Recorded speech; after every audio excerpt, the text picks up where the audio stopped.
Juan Kapitulo 6, versikulo 35. Si Jesus miingon kanila, "Ako mao ang pan nga naghatag sa kinabuhi. Ang muari kanako dili nagayod gutomon, ug ang mutuo kanako dili nagayod uhawon." Ang mga puno Pan sa kinabuhi. maglikon unta sa mong pagtuo ug gagakabi sa pagtuman sa imong mahal nga kasuguan. Ginoo man kaninyo. Santos nga Ebanghelyo sumala ni San Marcos. Namalik ang mga apostoles, nag-asoy kang Jesus sa tanan nga ilang nahimo o natudlo. Pingon si Jesus, mga kita sa dapit nga awaaw, ano pagpahulay? Didaghang mga tao nga nangabot, naglakaw. Wala na'y panahon ng mga apostoles, bisang ganit sa pagpangaon. Pusta na nakay sila sa kayan, paingon sa awaong dapit. Apa nakitaan sila sa katawhan, kung may daghang tag-an kung asa sila padulong. Busa, gikan sa tanang lungsod ng lakaw ang mga tao paingon sa tuagi-atuan sa mga apostoles. Nag-una paghani sila abot. Sa pagkawas ni Jesus, nakita niya ang dakong pundok sa katawhan. Naluoy siya, kasama sila sa turel nga mga magbalantay, nga walay magbalantay. Unya, misugod siya tudlo ug daghang butang. Ang Ebanghelyo sa Ginoo. Pasalamati ang Ginoo kay siya maayo, ang iyang gugma mulungtad hangtod sa kahangturan. Pasalamati ang Diyos sa tanang mga Diyos, ang iyang gugma malungtaron. Pasalamati ang Ginoo sa mga Ginoo, ang iyang gugma malungtaron.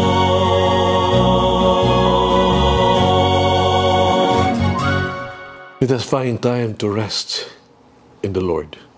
Gisugo na Jesus sa mga disipulo sa pagpahulay. Nangita sila usa ka dapit nga awao nga dapit alang na kanila. Iya sila ang gidapit, sila ra. Sa usa ka maawao yung dapit. Karon lang makapahuway o kadiyot. Kitagan sila ni Jesus og higayon nga maka-relax, maka-recharge, no? Sa ilahang kaugalingon. Si Jesus din hinagtanya kanila og bag-ong kahigayunan sa pagpahiuyon ba silang kaugalingon ngadto sa Dios, to reflect. Gikan sa pagkapuliki sa mga pagbuhat sa daghang kay mga butang, si Jesus misulti kanila sa paghilom o pagsandig sa Dios, no? O pagigsulti sa Dios. Prayer, meditation. Gikan sa pagtudlo sa daghang kay mga butang, si Jesus misugyot kanila sa paghunog ng makadiyot, pagbabilin o paggiyahan, paggahin gyud og panahon alang sa Dios. Si Jesus misugyot nagikan sa ato ang nagpuliki nga mga schedule, mga matag adlaw nga makalihukan, kita mugahin og panahon aron makauban sa Dios, Dios pag-ampo og kamalandong.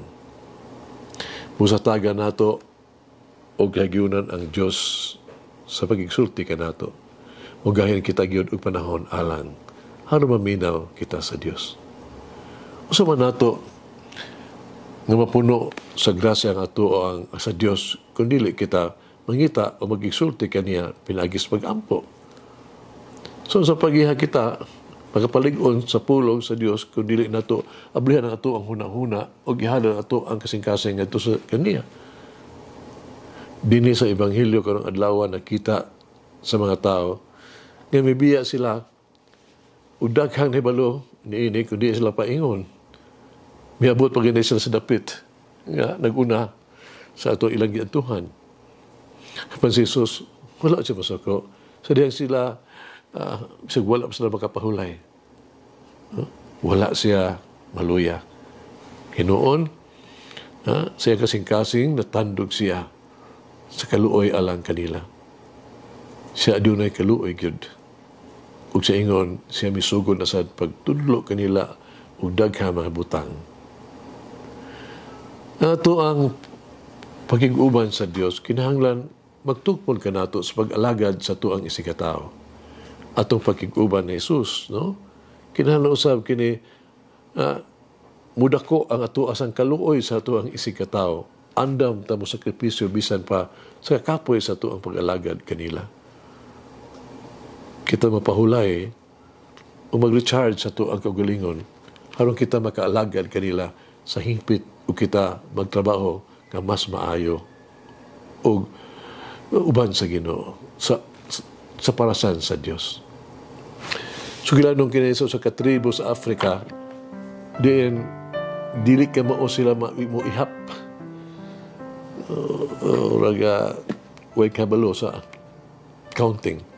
Gipangutana sa usa ka turista kon unsa man kadaghan ang imong nga karnero. Pitubag siya nga wala sa kahibalo kay di siya kamo mo ihap. Usa man ay nimo pagkahibalo kon ng usa o duha nga nawala nangutana ang turista. Og siya mitubag, nailhan ako dili tungod kay murag dunay kakulangan sila. Mailhan ako tungod kay dunay sa ilang hitsura nga dili nako makita uban sa panon. Not by numbers, but by their face. Paambit. Gibabate ba na ako sa mga tao na sila espesyal, na sila gikinahanglan, na sila bililhon? Magampag kita. Kagagahom walay katapusan buhi nga Dios. Obsahanon kong mangayo sa imong tambag nga himuon mo ako ang kaluoy ipakita ko diha sa ako ang binuhatan.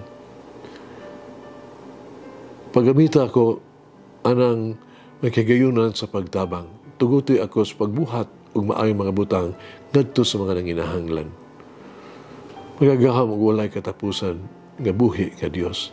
Hinaot nga ablihan ko kanunay ang ako ang mga kamot aron sa paghatag o pagserbisyo. Amen.